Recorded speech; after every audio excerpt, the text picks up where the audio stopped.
When I think about the future, when any of us look at where this is heading, we need to think about where we've been. And sadly, these kind of emergency powers that are born out of crises have a perfect history of abuse. I mean, down the board, whenever you look at these things, the funniest part about it, in a dark way, is that the emergency never ends. It becomes normalized when you talk about mass surveillance. The Bush-era warrantless wiretapping program, only part of it was shut down.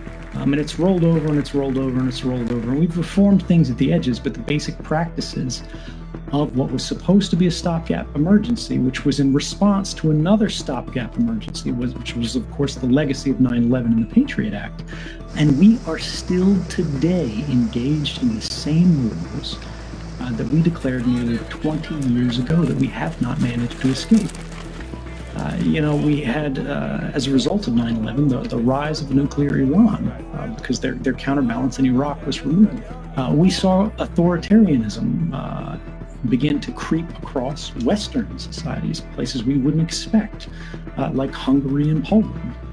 As authoritarianism spreads, as emergency laws proliferate, as we sacrifice our rights, we also sacrifice our capability to arrest this slide into a less liberal and less free world. Do you truly believe that when the first wave, the second wave, the 16th wave of the coronavirus is a long forgotten memory, that these capabilities will not be kept, that these data sets will not be kept? Will those capabilities begin to be applied to small-time criminality? Will they begin to be applied to political analysis? Will they begin to be applied for doing things like performing a census? Will they be used for political polling? No matter how it is being used, what is being built is the architecture of oppression. And you might trust who is dealing with it today. You might trust who runs it. You might go, I don't care about Mark Zuckerberg, but someone else will have this data eventually. Some other country will have this data eventually.